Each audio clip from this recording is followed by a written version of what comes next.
I thought you could only open them with your teeth. I know, right? Oh yeah, we went to a ping pong show.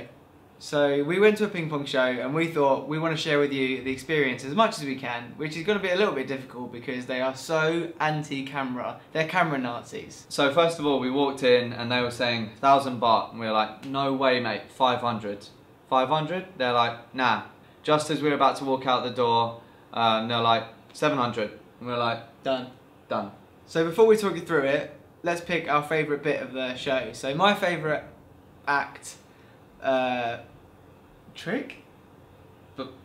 Performance? Yeah. Was when a lady had a Coke bottle. It was filled up with water. So she laid down on her back and she turned it and put it into herself and consumed the water. So I was thinking this is going to be impressive. She's going to hold it in there, then she's going to flip it up and she's going to refill the bottle with the water that she put in herself. Very good, yeah. I was about to be impressed. But wait! She didn't do that. She got another half bottle of water, filled that in as well. She's now got an entire glass Coke bottle of water inside her, and she gets the empty bottle and fills it with Coke. Water didn't come out, Coke came out. I don't understand how that works. It puts David Blaine to shame, and that needs to be on Dynamo or something because that is just ridiculous. So as we walked in, we were just collecting our drinks, turned around, and there was a full-on sex show going on, and I'm not 100%. But I think it was Two Become One by Spice Girls on. That was the soundtrack, and that isn't even a joke. So then this romance couple walked off, and we thought, why have they turned the lights off? Then this girl walks up on the stage, and she starts pulling out enough glow-in-the-dark lace to supply a visually impaired football team. So much. It was about 40 foot of lace. It had bells on it. She was well supplied. So then we came on to the main event of the evening, which was, of course, the ping pong part. Big money moment. Now this basically comes down to, in my opinion, as a golden emphasis of practice makes perfect. There's a lesson for all you Thai kids. You put your mind to something, you can achieve whatever you want.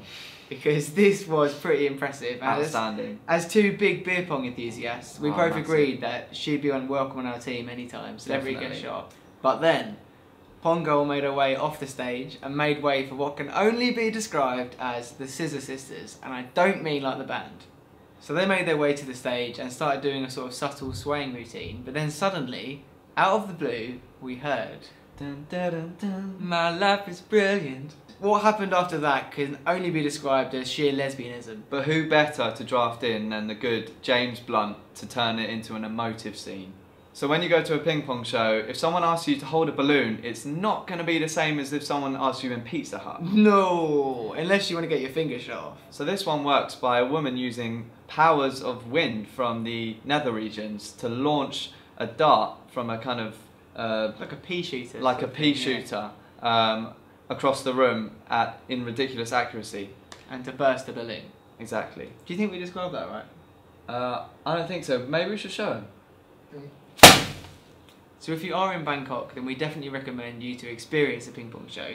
As weird as it sounds, it's definitely worth doing, and if you're in the area, you should really check it out. By all means, if you do go, hold on to your hats and definitely cover your drinks.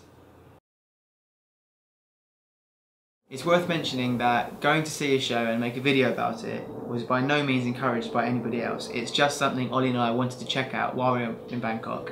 And everything we say in the video is purely a recollection of our own experience and not the opinion of anybody else. And similar to elephant riding, we only went to this place because we had done our homework.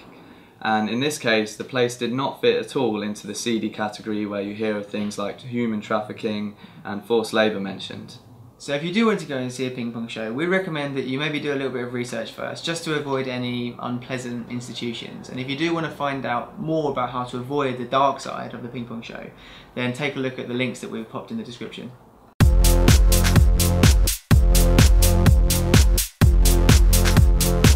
The day of the full moon party, we were on the beach and we thought, let's ask some people what they're expecting of the party and what they're most looking forward to.